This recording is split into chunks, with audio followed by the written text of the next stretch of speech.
Hello again and welcome to the Neuro Premier League Highlight Show.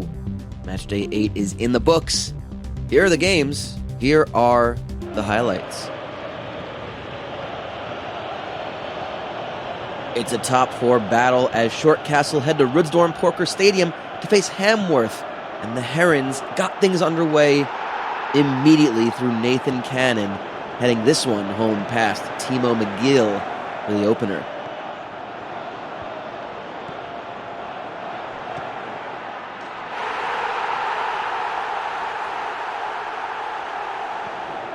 Hamworth would answer back with opening pressure and Ricky YEAVAYO getting yet another, followed by this wonderful control and fire from Osama Sikuel to make it 2-1.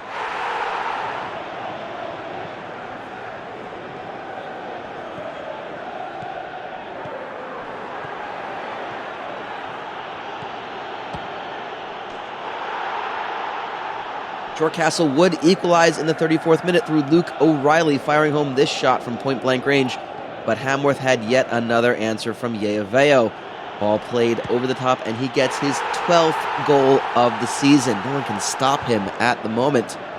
Second half only produced one more goal as YEAVAYO lays off this short ball for Ali Kamanenga, who gets his third goal of the year, and Hamworth recover from last week's stumble to win 4-2.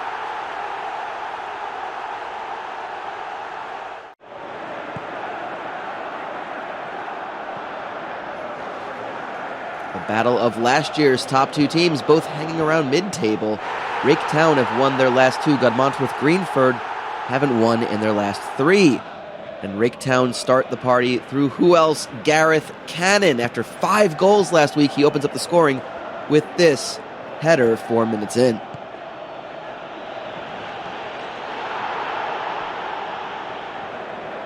The visitors would equalize through Jamabi Brofman and take the lead minutes later through Lirben Lokrat.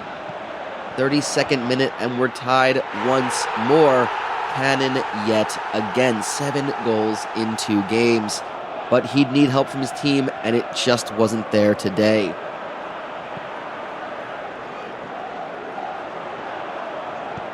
Jamal Saint would find captain Alexiachi Shepo to head home the go-ahead goal, but look away, Rake Town supporters, it goes downhill. Lokrat finds Rena Zaplingale 9 minutes later amidst the sea of defenders to slot home the tying goal, 3-3 after 66 minutes. Matthew Handergalis would get the winning goal in the 78th minute on a nightmare defensive blunder, but Kamari Paston would make himself known with the 5th goal for the Teapots to give them the come-from-behind win.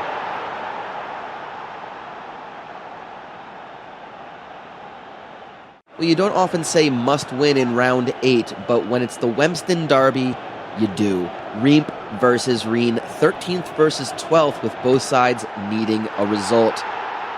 First blood and the first wave of pressure came from the red and gold side. Josh Marlocks plays this great ball, nutmegs the defender, and David Webleth buries home the opener to the dismay of Kappas Kloss. Marlocks gets the second assist, and Lise Gast buries the second on the counter, stunning the Reamp crowd. Marlocks nearly got his own goal for himself in the 39th, but for a save from Billy Clemed, and the second half continued the same way. Lise Gast getting his second of the game, 6th of the season, and it looked dire for Reamp, but a minute later they break through. Practically from the restart of play, James Blanchilke's long ball finds Ryan Connie-Woody. Aspert gets a hand to it, but he can't do anything, and it's 3-1. The pressure started to mount, and Reen nearly cracked. Carlin Babakini comes off the bench and makes a difference, gets a second goal, then hits the post in the 82nd. That was almost a brilliant comeback, but Reen hold on for the victory, and Reamp fall short in a thriller.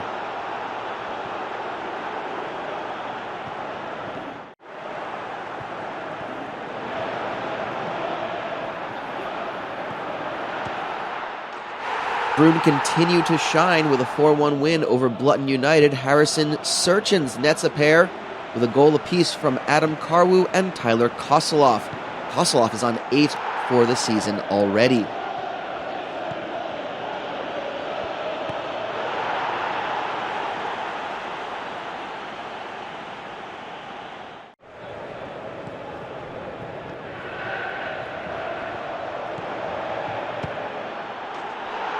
False hope for the fallen angels of Manchurch Victorias as they take a 2-0 lead away to Bugbrood before giving up 4 goals. All 6 goals were scored in the second half, but Manchurch are still looking to find a way out of the basement.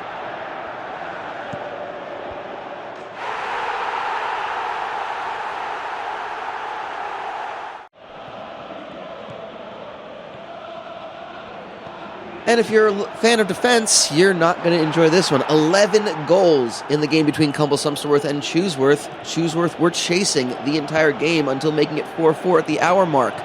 Cumble-Sumsterworth would score a minute later, but Chewsworth would tie it up in the 70th and get the winner in the 87th to make it 6-5. 4 goals for Alex Reed, including the tying goal and the game winner in the final minutes.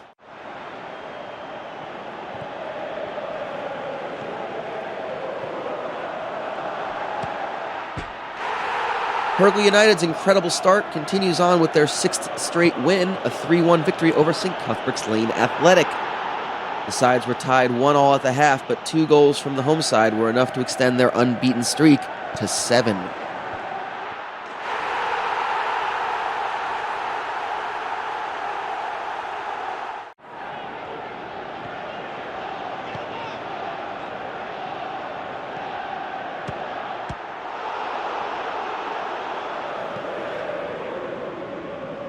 It was all square at Gandeldank Stadium, and while it's Great Church St. Olbit's Old Boys' first point in 4 matches, they were denied all 3 at the death. Mark Shepton comes off the bench in the 75th minute, bangs home the equalizer in injury time, and salvages a point for 7th place Marshall Mops.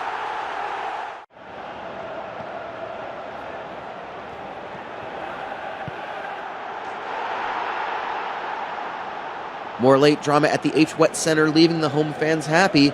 Abergrudge United take a 2-0 lead against Tudley Town, but the Bathmakers get one back in first half injury time through Gillian Arendepla. But the hero of Tudley is Daniel Barbaling, heading it from 6 yards out, then following through on the save to get a much-needed point for the home side.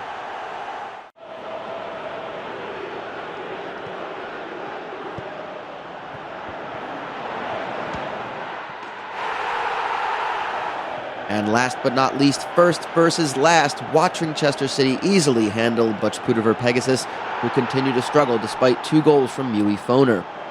4 different goal scorers from the league leaders kept them rolling and showed that they just might be for real this year.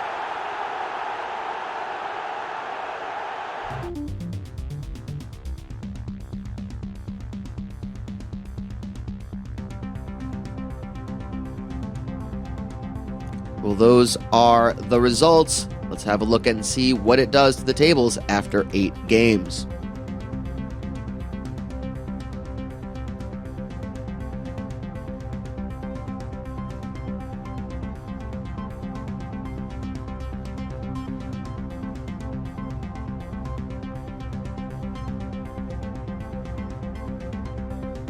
And that will do it for us. We leave you with the results from the lower divisions. And we will see you again next week. Goodbye for now.